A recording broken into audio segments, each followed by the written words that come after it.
Hi viewers, welcome to our channel. Pushpa 2 movie block buster hit తర్వాత అల్లు అర్జున్ గారు ఎవరితో cinema చేస్తారా అని చెప్పేసి ఫ్యాన్స్ లో ఒక ఆతృత క్యూరియాసిటీ ఉండడం మనం చూసాము. సో అవన్నిటి కూడా తెరదీస్తూ డైరెక్టర్ అట్లీతో ఇప్పుడు సినిమా అనౌన్స్ చేశారు. సో ఇవాళ అనౌన్స్మెంట్ కు సంబంధించిన వీడియో కూడా రిలీజ్ చేయడం, అది కూడా సినిమా పైన ఎక్స్పెక్టేషన్స్ పెంచేయడం, అంటే అందులో అందరు కూడా హాలీవుడ్ టెక్నీషియన్స్ ఇవన్నీ ఉండడం, అంటే ఒక హాలీవుడ్ రేంజ్ లో ఈ సినిమాని తీసుకెళ్తున్నారన్న అభిప్రాయాలు కూడా కలుగుతున్నాయి. మరి సినిమా ఏ విధంగా ఉండబోతుంది, ఈ సినిమాకి సంబంధించిన అన్ని విషయాలు తెలియజేయడానికి ప్రజెంట్ మనతో పాటు సీనియర్ ఫిలిం జర్నలిస్ట్ అప్పాజీ గారు ఉన్నారు. వాళ్ళతో ఒకసారి ఈ సినిమాకి సంబంధించిన కొన్ని ఇంట్రెస్టింగ్ విషయాలు తెలుసుకునే ప్రయత్నం చేద్దాం. నమస్కారం సార్. నమస్తే ఆదిత్య. సార్, పుష్ప 2 ఏ రేంజ్ హిట్ అయిందో మన అందరికీ తెలిసింది. సో ఇండస్ట్రీలో బాహుబలి రికార్డ్ ను కూడా బ్రేక్ చేయడం చూసాము. సో ఇప్పుడు ఆయన ఆ తర్వాత వస్తున్న సినిమా అట్లీతో చేస్తున్నారు. సో ఆ సినిమా టైటిల్ అయితే అనౌన్స్ చేయలేదు, కానీ వర్కింగ్ టైటిల్ అల్లు అర్జున్ 22 అని చెప్పేసి పెట్టేశారు. అండ్ ఆ సినిమాకి సంబంధించిన అనౌన్స్మెంట్ వీడియో రిలీజ్ చేశారు. సో అందులో హాలీవుడ్ టెక్నీషియన్స్ ఉండడం ఒక రేంజ్ లో ఎక్స్పెక్టేషన్స్ పెంచేసింది. మరి సినిమా ఏ రేంజ్ లో ఉండబోతుంది, మీరేం చెప్తారు సినిమాకి సంబంధించి? అంటే మన తెలుగు సినిమాలకు కానీ హిందీ సినిమాలకు కానీ హాలీవుడ్ టెక్నీషియన్స్ పనిచేయడం అనేది ముందు నుంచి ఉంది. కాబట్టి ఇప్పుడు కొత్తగా ఈ సినిమాతోటి హాలీవుడ్ టెక్నీషియన్స్ పనిచేస్తున్నారని మనం చెప్పలేం. కానీ అయితే ఇప్పుడు ఇందాక నువ్వు అన్నట్టు పుష్ప 2 సినిమా బాహుబలి రికార్డును కూడా బద్దలు చేసి ఇండియాలోనే నంబర్ 1 సినిమాగా ఉంది. కాబట్టి ఆ పుష్ప 2 తర్వాత అల్లు అర్జున్ నుంచి వస్తున్న సినిమా అంటే డెఫినెట్గా అంచనాలు ఒక రేంజ్లో ఉంటాయి.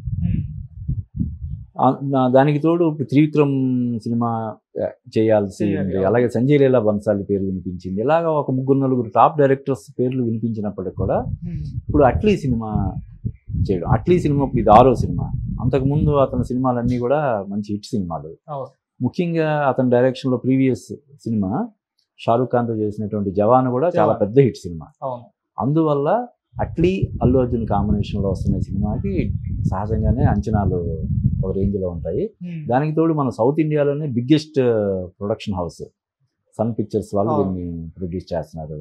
దీనికి తోడు ఇంకా హాలీవుడ్ టెక్నీషియన్స్ కూడా యాడ్ అవుతున్నారు. కాబట్టి ఇది డెఫినెట్గా ఒక రేంజ్లో ఉంటుందని మనం అంచనా వేయచ్చు. ఇంకొకటి ఏంటంటే ఇప్పుడు ఈ సినిమాకి సంబంధించి అంటే ఇదే సినిమాని అల్లు అర్జున్ చేస్తున్నాడా లేదన్నది మనకు కరెక్ట్గా క్లారిటీ లేదు. కానీ అసలు యాక్చువల్గా జవాన్ తర్వాత అట్లీ సల్మాన్ ఖాన్ సినిమాకి కమిట్ అయ్యాడు.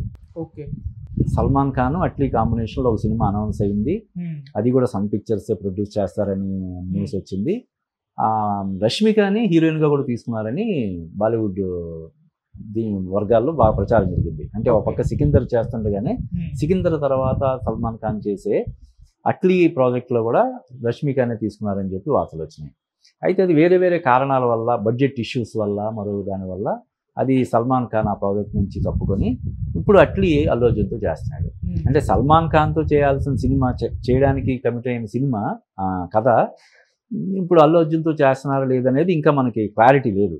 దానికే ఏమైనా మార్పులు చేర్పులు చేసి అల్లు అర్జున్తో చేస్తున్నారా అన్నది కూడా మనకు తెలియదు. అయితే ఇప్పుడు మనకు అందుతున్న సమాచారం అనధికారిక అనఫీషియల్ ఇన్ఫర్మేషన్ ప్రకారం ఈ సినిమాకి 175 కోట్లు రెమ్యునరేషన్ అల్లు అర్జున్కి. 175 కోట్లు అల్లు అర్జున్కి రెమ్యునరేషన్. ఇది కాకుండా ఈ సినిమాకి వచ్చే లాభాలు 15% ప్రాఫిట్ షేరింగ్. అంటే ఉదాహరణకి ఈ సినిమాకు 200 కోట్లు ప్రాఫిట్ వస్తే ఆ 200 కోట్లు మళ్ళీ 30 కోట్లు అల్లు అర్జున్కి ఇవ్వాలి. ఇది అల్లు అర్జున్ రెమ్యునరేషన్. ఇక డైరెక్టర్ రెమ్యునరేషన్ అట్లీ రెమ్యునరేషన్ 100 కోట్లు.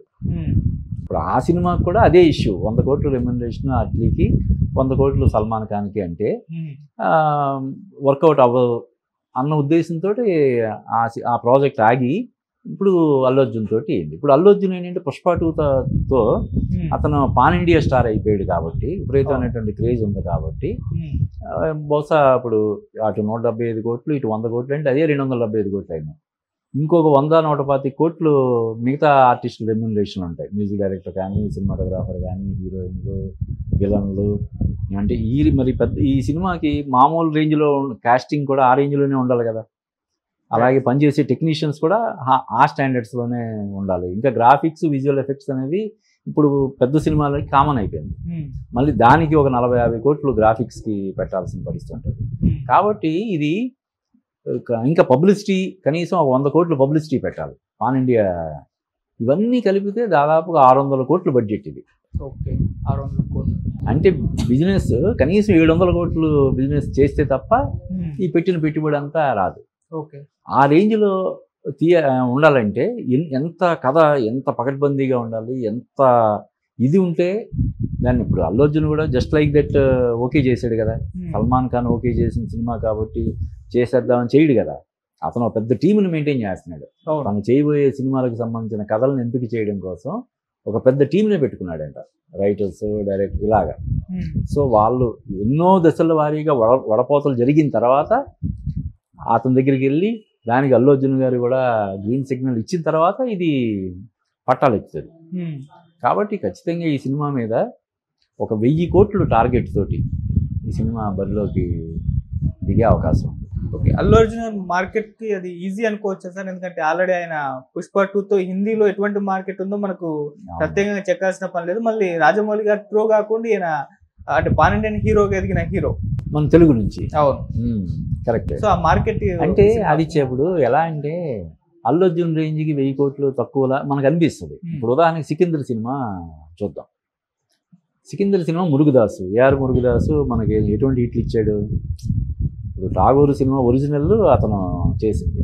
ఓకే, అలాగే గజని అటు మన తమిళలో హిట్, తెలుగులో డబ్బింగ్ చేస్తే తెలుగులో పెద్ద హిట్, హిందీలో అమెరికాన్తో రీమేక్ చేస్తే అక్కడ చాలా పెద్ద హిట్. అలాగే అటువంటి సక్సెస్ రేట్ ఉన్నటువంటి మురుగుదాసు సల్మాన్ ఖాన్ కాంబినేషన్లో చేసిన సినిమా సల్మాన్ ఖాన్కి ఇచ్చిన రెమ్యునరేషన్ కూడా వసూలు చేయలేకపోతుంది. సల్మాన్ ఖాన్కి 100 కోట్ల రెమ్యునరేషన్ అని చెప్పి అనౌన్స్ చేస్తే అతనికి ఇచ్చిన రెమ్యునరేషన్ కూడా ఒక్కోసారి చెప్తుంటాను చూడు, పోస్టర్లకు పెట్టిన ఖర్చు కూడా రాలేదని చెప్పి. అలా సల్మాన్ ఖాన్కి ఇచ్చిన రెమ్యునరేషన్ కూడా ఆ సినిమా వెనక్కి తీసుకురాలేకపోయింది. డిజిటల్ పరంగా ఇంకొక 100-200 కోట్లు అలాగైనా చేసి ఉండొచ్చు. కాబట్టి ఏంటంటే ప్రీవియస్ సినిమా ఒక 1000 కోట్లు చేసింది కాబట్టి తక్కువలో తక్కువ 50% నేను చేయొచ్చు కదా అని మనం భరోసాగా చెప్పలేం. ఓకే, ఎందుకంటే సినిమా రిలీజ్ అయిన మొదటి షో పడిన ఒక హాఫ్ అన్ అవర్ గంటలో సోషల్ మీడియాలో అది సినిమా హిట్టా పట్టా